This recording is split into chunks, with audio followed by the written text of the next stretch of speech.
Elsie hummed along to "Can't Help Falling in Love," her old record player crackling softly in her bedroom. The song filled the air, as familiar and comforting as her grandmother's apple pie. Elvis Presley, just the name, sent shivers down her spine, not in a silly giddy way, but in a profound soul-stirring one. His voice, his presence, everything about him was simply magic. She'd spent countless hours staring at his album covers, imagining what it would be like to see him perform, live, to be in the same room as the king. Then the impossible happened. Her best friend Sarah somehow managed to snag 2 tickets to a private charity event in Memphis, an event rumored to have Elvis Presley as the special guest.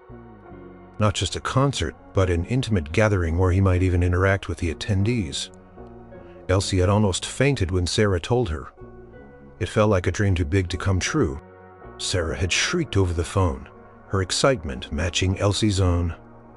Up close, maybe even talk to him. Elsie had clasped the phone to her chest, her heart doing a wild drum solo. She had promised Sarah a lifetime supply of her famous chocolate chip cookies. The only hitch was Mark. Mark was her boyfriend of 2 years. He was steady, reliable, and sweet in his own way. He worked hard at the local garage, his hands often stained with grease, but his smile always genuine when he saw her. He loved her, she knew that. But Mark also had a stubborn streak, and sometimes a tendency to get a little, possessive, especially when it came to her interests outside of him. He tolerated her Elvis obsession mostly, but sometimes a shadow would cross his face when she spent too long talking about Graceland or a new Elvis magazine. "So, you're really going all the way to Memphis for this?" Mark had asked, a slight edge to his voice, when she told him about the ticket. He was leaning against her kitchen counter, sipping a soda. His brow furrowed. Elsie's stomach had done a little flip-flop. She knew this was coming. "Mark, it's Elvis Presley, the king. This is a once-in-a-lifetime chance," she explained, trying to keep her voice light and enthusiastic. "And Sarah can't go after all, so I have an extra ticket.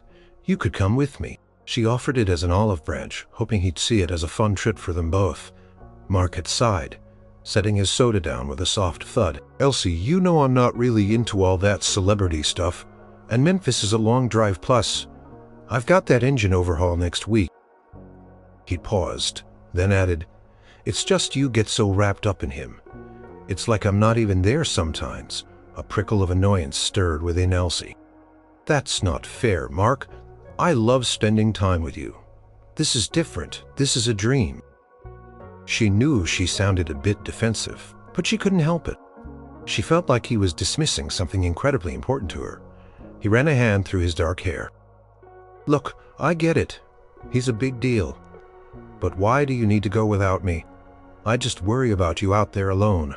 "I won't be alone, Mark," she said, trying to keep her voice even. "I'll be in a crowd of thousands of people, and it's a charity event, not some wild party. Besides, I'm a grown woman. I can handle myself." The silence that followed was thick with unspoken tension. Mark clearly wasn't happy. Elsie knew he wouldn't stop her. He wasn't that kind of controlling, but his disapproval hung in the air like a heavy curtain. She suddenly felt a pang of guilt. Was she being selfish? But then she thought about the sheer joy of seeing Elvis, and the guilt faded, replaced by a surge of determined excitement. "Please, Mark," she said, her voice softening. "Just for me. Come with me. It would be so much fun. We could make a weekend out of it. See the sights in Memphis, maybe even visit Graceland the next day." She batted her eyelashes, hoping to win him over. He loved her, that was clear. And he knew how much this meant to her, even if he didn't quite understand it. He let out a long breath, a reluctant smile slowly spreading across his face. "All right, you win. But if I have to listen to Hound Dog one more time on the radio, I swear I'm going to turn into one." Elsie laughed, a genuine relieved laugh. She threw her arms around him, hugging him tight. "You're the best, Mark. You won't regret it, I promise." As she packed her small suitcase a few days later, selecting her favorite dress, a sky blue sundress with little white polka dots, She couldn't help but feel a mixture of pure exhilaration and a tiny flicker of aprous good. Right? It meant he trusted her, that he cared. But it also meant his watchful eyes would be there. Observing her devotion to the man who made millions of women swoon, she pushed the thought away. This was about Elvis. This was about a dream coming true. Nothing else mattered. The hum of "Love Me Tender" played softly in her mind as she zipped up her bag, ready for the adventure. The drive to Memphis was long, but Elsie barely noticed. She was practically vibrating with excitement. He'd even sung along badly to Jailhouse Rock when it came on the radio, which made Elsie giggle. He was trying, she thought, and that meant a lot. As they neared the city, the air itself seemed to hum with anticipation. Memphis was a city steeped in music, and tonight it felt especially alive. They pulled into the parking lot of the grand old theater where the charity event was being held. Even from outside, Elsie could feel the buzz. Crowd had already gathered, even though the doors wouldn't open for another hour. People were dressed in their finest, chattering excitedly, a shared sense of reverence in the air.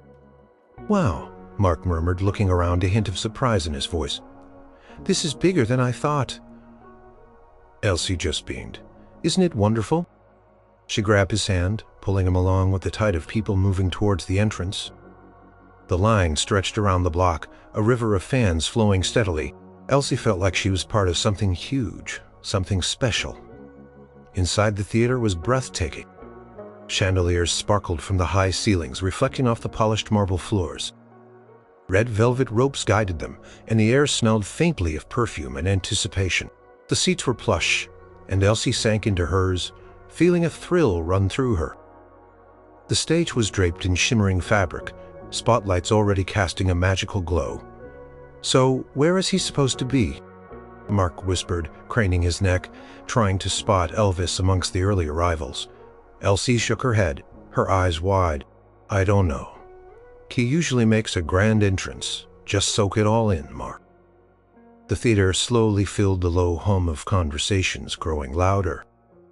Elsie recognized a few faces from fan club magazines, dedicated fans, who traveled far and wide to see Elvis. She felt a kinship with them, a shared devotion. She pulled out a small folded picture of Elvis from her purse, a picture she'd kept tucked away for years, and traced his smiling face with her thumb. Suddenly, the house lights dimmed. A hush fell over the crowd, so absolute you could hear a pin drop. Elsie's heart began to pound a frantic rhythm against her ribs. This was it. A spotlight hit the stage. A man, impeccably dressed in a sharp suit, walked out to the microphone. "Ladies and gentlemen," he announced, his voice booming through the sound system. "Please, welcome the one, the only Elvis Presley." It was a wave of sound, a surge of pure adoration that washed over Elsie, making goosebumps erupt on her arms. Standing at the side of the stage, bathed in golden light, was Elvis. He looked even better in person than he did in pictures or on the screen. His black hair was perfectly coiffed, his eyes sparkled, and that smile, oh, that smile could melt glaciers. He was wearing a stunning white jumpsuit, adorned with glittering jewels that seemed to catch every bit of light. He waved a graceful, confident gesture, and the roar grew even louder. Elsie felt tears welling up in her eyes. This wasn't just a man. There was an icon, a legend, a force of nature. She gripped Mark's arm, her knuckles white. "He's here, Mark," she whispered, her voice choked with emotion. "He's really here." Mark surprisingly didn't pull away. He was staring at the stage, too, a look of genuine awe on his face. He'd never really understood her obsession before, but now, seeing the energy in the room, seeing Elvis himself, he seemed to be getting a tiny glimpse of it. Elvis picked up the microphone, his voice a smooth, rich baritone that filled the theater. "Hello, Memphis," he drawled. And another cheer erupted. He spoke briefly about the charity, his gratitude for everyone's support, and then, without further ado, The band struck the first chords of Heartbreak Hotel. The transformation was incredible. Elvis moved, a fluid, magnetic presence on stage. His hips swayed, his legs bent, his hands gesturing with every beat. He wasn't just singing, he was performing, pouring his entire soul into the music. Elsie found herself clapping, swaying, singing along, completely lost in the moment. She felt like she was floating, transported by the sheer power of his voice and his performance. Every note, every movement was pure magic. Mark beside her was tapping his foot. He wasn't dancing or singing, but his eyes were glued to the stage, a slight smile playing on his lips. Elsie stole a glance at him, a warmth spreading through her chest. Maybe he was finally getting it. Maybe he was seeing what she saw. Elvis moved closer to the edge of the stage, reaching out to touch a few outstretched hands, sending ripples of excitement through the crowd. Elsie yearned to be closer, to feel that connection. This wasn't just a concert. It was an experience, a pilgrimage. And as Elvis hit a particularly high note, sending shivers down her spine, Elsie felt a surge of courage. She wanted more than just to be in the same room. She wanted a moment, a memory that would last a lifetime. She wanted to feel his presence just for a second. The thought began to form in her mind, bold and exhilarating. Elvis was in his element. He sang Hound Dog with a playful swagger, then transitioned into a soulful rendition of Love Me Tender. That brought tears to Elsie's eyes. He worked the stage, moving with an effortless grace that belied the power of his voice. He made eye contact with audience members, making each person feel like he was singing just for them. Elsie felt his gaze sweep over her section multiple times, and each time her heart leaped. During a brief break between songs, as the band played a soft instrumental tune, Elvis took a moment to interact directly with the fans. He walked along the edge of the stage, waving, smiling, and signing a few autographs for lucky fans in the front row. The energy in the theater was electric, a buzzing current of anticipation and adoration. He's coming closer, Elsie whispered, gripping Mark's arm again. She could barely contain her excitement. She saw a few women hand him flowers, others simply reaching out a hand, desperate for a touch. Mark just nodded, watching Elvis with an unreadable expression. He still seemed a little shell-shocked by the sheer spectacle of it all, but there was no denying he was captivated. Elvis was now directly in front of their section. Elsie could see the beads of sweat on his brow, the sparkle of the jewels on his jumpsuit, the genuine warmth in his eyes. He was even more handsome up close, his presence radiating an almost otherworldly charisma. He paused, leaning down slightly, smiling at a young girl who was holding up a handmade sign. Elsie knew this was her chance. She felt a sudden surge of courage, a conviction that this moment was hers for the taking. She had rehearsed this in her mind 1,000 times, though never with the expectation it would actually happen. It was a silly, girlish fantasy, but now it felt real, palpable. She took a deep breath, her lungs burning with the effort. Her voice, when it came out, was surprisingly clear, though a little shaky. "Elvis," she called out louder than she intended, her voice cutting through the murmuring crowd. Elvis's head tilted slightly, and his eyes, those famous blue eyes, landed on her. For a split second it felt like time stopped. He actually saw her. Elsie felt a blush creep up her neck, but she held his gaze, unwilling to look away. He offered her a small, kind smile. "Well, hello there, sweetheart," he drawled, his voice amplified by the microphone. His voice was even more mesmerizing, up close, warm and smooth like melted chocolate. Elsie's heart hammered against her ribs. He was talking to her. Her mind raced 1,000 thoughts, scrambling for dominance. She had to say something, anything. "You're amazing, Elvis," she blurted out, the words tumbling over each other. "Your music means so much to me." Elvis chuckled softly, a low rumbling sound that sent shivers down her spine. "Well, thank you kindly, darling. That means a lot." He seemed genuinely touched, not bored or dismissive. That made Elsie feel even bolder. This was it, the moment. the bold request she dreamed of but never truly believed she'd make.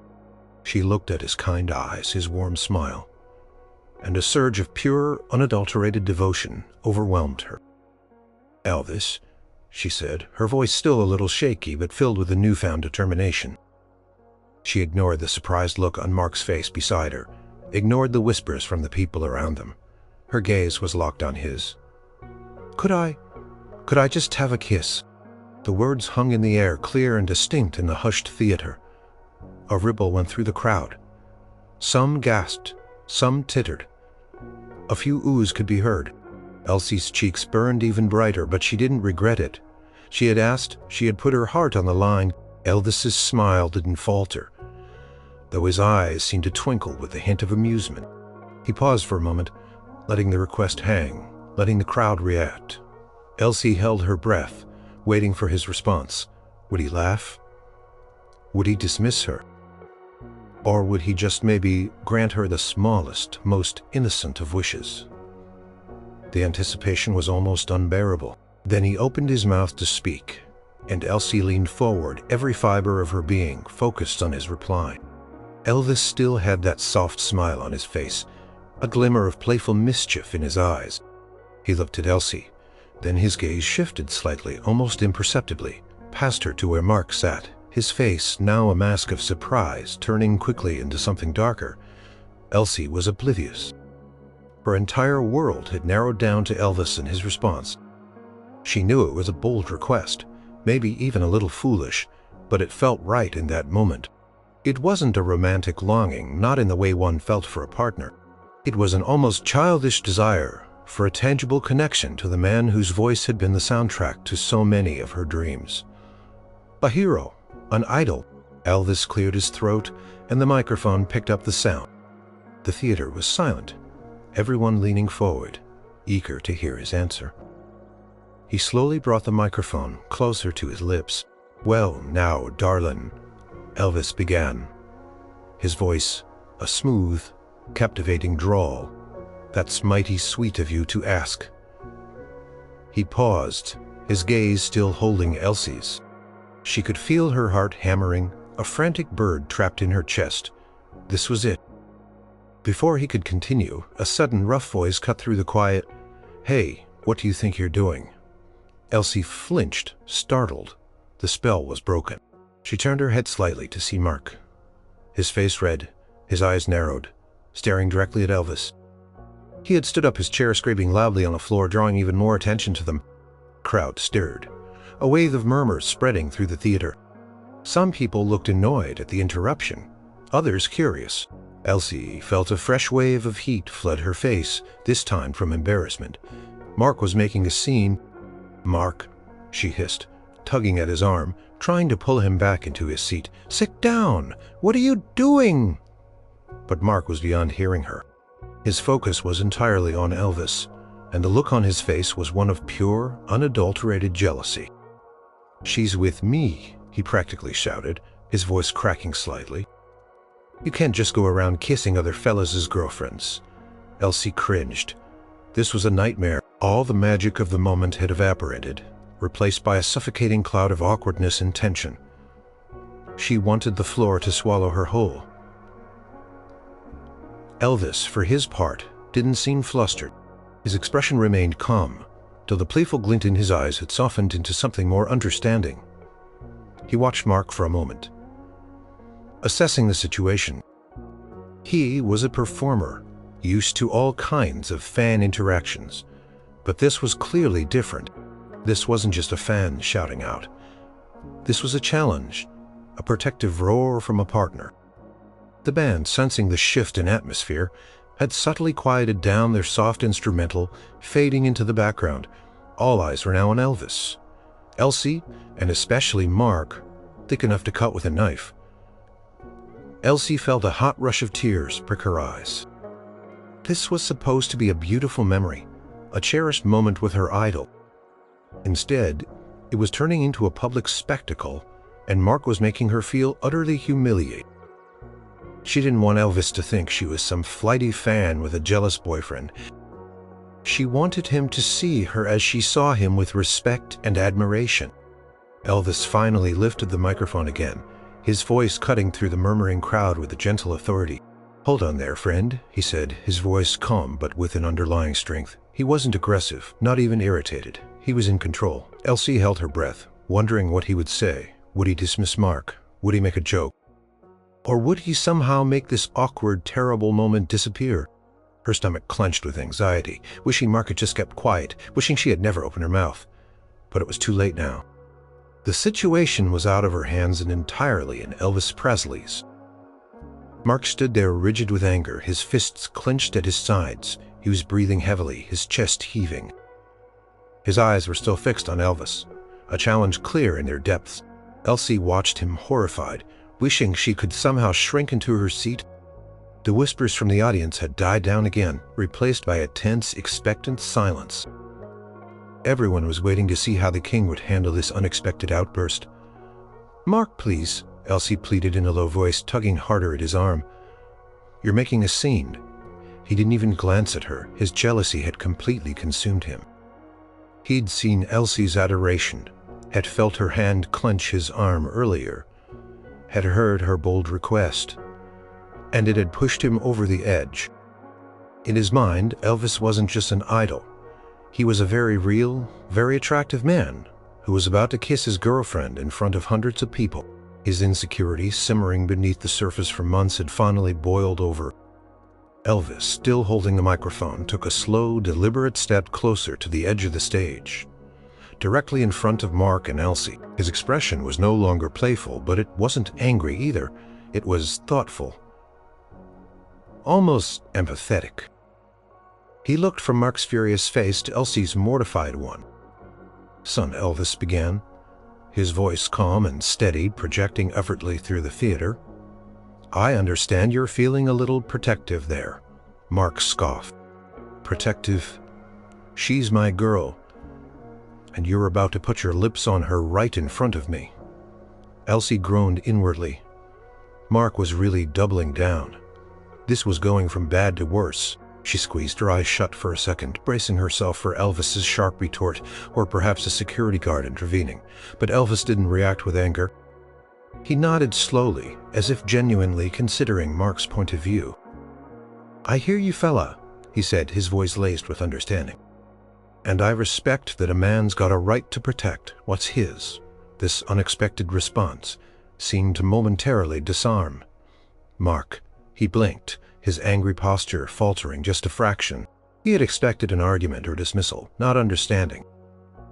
Elvis continued, his gaze unwavering as he looked directly at Mark. "But let me tell you something, son, when a woman like this," he gestured subtly towards Elsie, "comes to one of my shows, when she shouts out and asks for a little something, it ain't about disrespecting any man she's with." Elvis wasn't just reacting, he was explaining.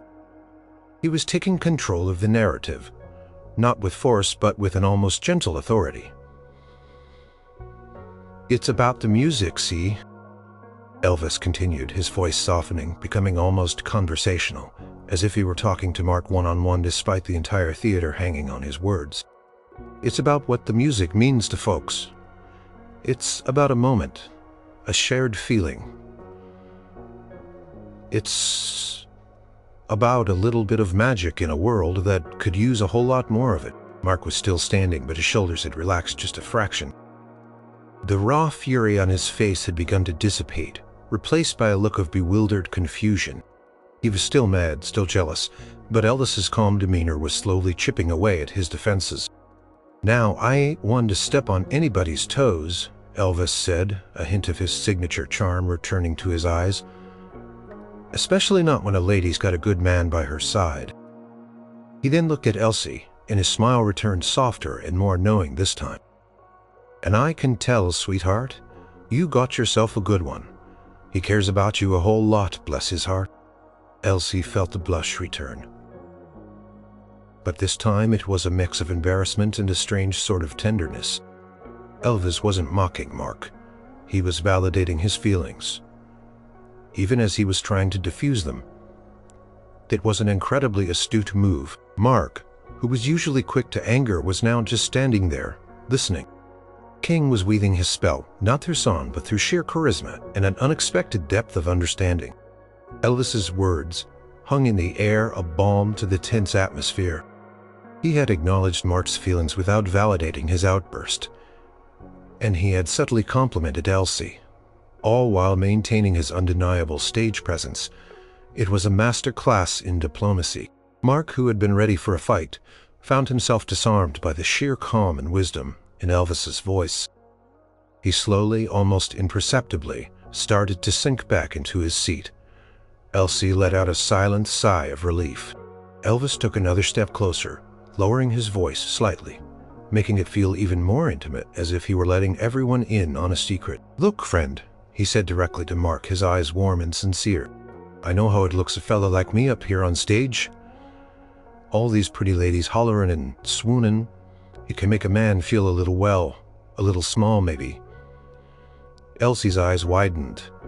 Elvis was admitting vulnerability. Not a real one perhaps, but enough to show he understood Mark's perspective.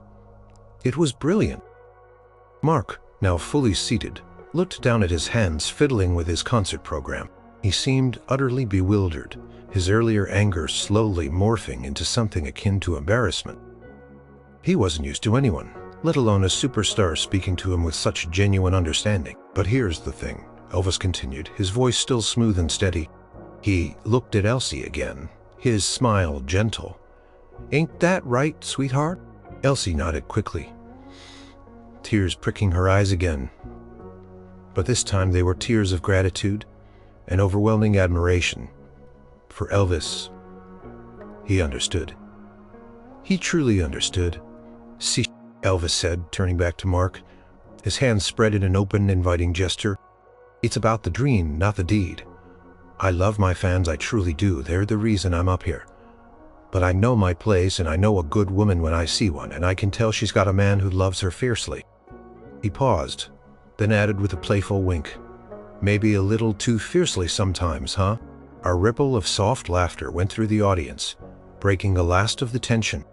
Even Mark managed a weak, embarrassed chuckle, though he still wouldn't meet Elvis's gaze directly. "Now, a kiss," Elvis mused, stroking his chin thoughtfully.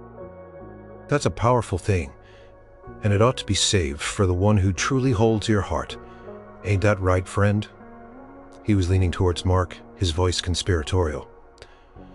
Mark finally looked up, meeting Elvis's gaze. There was still a hint of defensiveness in his eyes, but it was overshadowed by a flicker of understanding. He slowly nodded.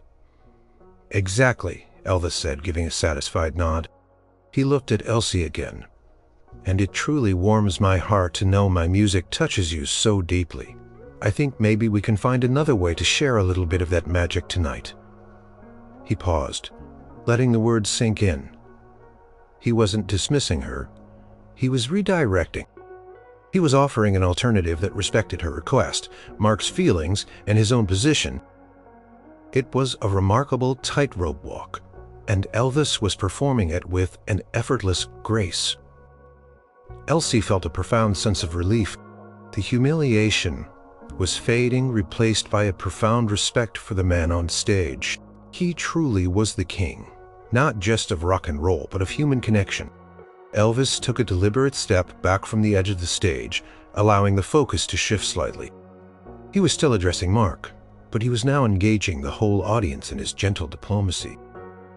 He wanted everyone to understand, not just the two people directly involved. "You know," Elvis began, his voice taking on a thoughtful, storytelling quality. "This life I lead, it's a blessing. No doubt I get to sing for folks, bring a little happiness to their lives. But it's also different. Folks sometimes see me as something more than just a man. They see a dream, a fantasy. And there ain't nothing wrong with that. A little fantasy can be a good thing, can keep the spirit alive." He looked at Mark, his eyes full of earnestness. "But a real love, a true partner, that's something else. Entirely, that's real life. That's the everyday, that's the hand you hold when things are tough. And that friend is a treasure." Mark was listening intently now, his earlier defiance completely gone. He was still a bit stiff, still probably feeling foolish for his outburst, but he was listening. Elsie could see the wheels turning in his head. Elvis wasn't lecturing him. He was sharing a perspective, speaking to him as one man to another. So when your lady here, Elvis, she asks for a kiss from Elvis, she ain't saying your love ain't enough. She's just saying she appreciates the music, the show, the escape for a little while, and it's my job as a performer to give her that, without stepping on what's truly important. He then looked directly at Elsie, his eyes twinkling. And you, darling, he said, you got a good heart, and I can tell you know the difference between a little bit of stage magic and the real deal. Elsie nodded, a warm feeling spreading through her chest. He was so incredibly kind, so perceptive. He had managed to validate both her innocent crush and Mark's very real feelings all in one breath. So, Elvis said, a broad, warm smile spreading across his face, since a kiss might cause a ruckus with a fella who clearly loves his girl so much, he gave Mark a knowing look. How about we do this instead? He extended his hand, not towards Elsie, but towards Mark. How about you? Come up here, son. Let's show everyone what a real man looks like when he's got a woman like this on his arm. A gasp went through the audience, followed by a ripple of excited murmurs. Elvis was inviting Mark onto the stage. Elsie's jaw dropped. She looked at Mark, who looked absolutely stunned. Come on up, fella, Elvis encouraged, his voice friendly and inviting. Don't be shy. The king wants to meet the man who keeps his ladies in line. He threw in a little playful wink that made the audience chuckle. Mark hesitated, looking at Elsie, then back at Elvis. He was clearly uncomfortable, but also surprisingly intrigued. This wasn't what he expected. This wasn't a celebrity dismissing him, it was an invitation. Elsie gave him a gentle push. Go on, Mark, she whispered, a hopeful smile on her face. He's being nice. Slowly, Mark stood up. His movements were still a bit stiff, a little unsure, but he started to make his way towards the stage. A stagehand quickly helped him up the small steps. The audience watched with fascination, completely captivated by this unexpected turn of events. Elvis met Mark halfway across the stage, extending his hand for a firm handshake. Glad to meet you, son, Elvis said, his voice genuine. Elvis Presley, and you are. Mark mumbled, his voice a bit hoarse, clearly still in shock. He looked Elvis directly in the eye, and Elsie could see a new emotion replace the anger and embarrassment. Aw. Elvis clapped Mark on the shoulder, a warm, friendly gesture. Mark. Good to meet you, Mark. You got yourself a fine lady there. She's got good taste in music, too. He gave a charming smile. Elsie watched, her heart swelling with emotion. Elvis wasn't just de-escalating the situation. He was transforming. He was turning Mark's jealousy into a moment of shared respect, making him part of the magic rather than an obstacle to it. It was truly brilliant. Elvis kept his hand on Mark's shoulder, a gesture of camaraderie that instantly put Mark a little more at ease. He wasn't entirely comfortable standing on stage, bathed in the spotlight with hundreds of eyes on him, but Elvis's presence was surprisingly grounding. So, Mark, Elvis said, turning slightly to face the audience, still keeping Mark within his gentle hold. You heard your lady here? She was looking for a kiss now. I figure a man like you. You probably give her plenty of those, right? Mark's face flushed red, but a small, embarrassed smile touched his lips. Yes, sir, he mumbled. Barely audible, Elvis chuckled. A warm, rich sound that spread through the theater. See there? That's what I'm talking about. Real love right there. Can't beat that with a stick. He then looked out at the audience, his gaze sweeping over the faces. Ladies, gentlemen, this is Mark. And he's a lucky man, just like I'm a lucky man to have fans who care this much. He then did something unexpected. He turned to Mark, and with a quick, smooth motion, took a silk scarf from around his own neck, a scarf that was undoubtedly soaked with his sweat and stage magic, and folded it neatly. Tell you what, Mark, Elvis said, his voice dropping to a more intimate tone, I ain't gonna kiss your girl, that's your job, but I'll give her something to remember this night, by something to show her how much I appreciate her and how much I respect a man who stands up for what's his." He took a step towards Elsie, who was still sitting in her seat, watching the scene unfold like a dream. He knelt down slightly, offering the folded scarf to her. "Here, darling, a little piece of the king, just for you. No strings attached, no jealousy required." He winked. "And maybe, just maybe, it'll help remind this fella here," he tilted his head towards Mark, who was still standing awkwardly on stage, "that a little bit of magic can exist alongside a whole lot of real love." Elsie reached out her hand, trembling slightly, and took the scarf. It was soft against her fingers, warm from his skin. She looked up at him, her eyes wide with unshed tears. "Thank you, Elvis," she whispered, her voice barely a breath. "Thank you so much." Elvis gave her a genuine, heartwarming smile. "You're most welcome, sweetheart. Now, how about we get a picture? Just the three of us. Show the folks back home what a good sport you are, Mark." Before Mark could object, a photographer from the event staff appeared, sensing the moment. Elvis put an arm around Mark's shoulder, drawing him closer. Mark, still looking a bit dazed, actually managed a genuine smile as Elsie stood up and joined them at the edge of the stage. Elvis leaned in, flashing his famous smile, while Elsie, clutching the scarf, beamed. Mark, still looking a little shell-shocked but undeniably proud, stood between them. The flash went off, capturing the unlikely trio. After the picture, Elvis gave Mark another firm handshake. "Thanks for being. True love is the greatest song of all." With a final nod and a charming wave to the audience, Elvis turned and walked back to the center of the stage.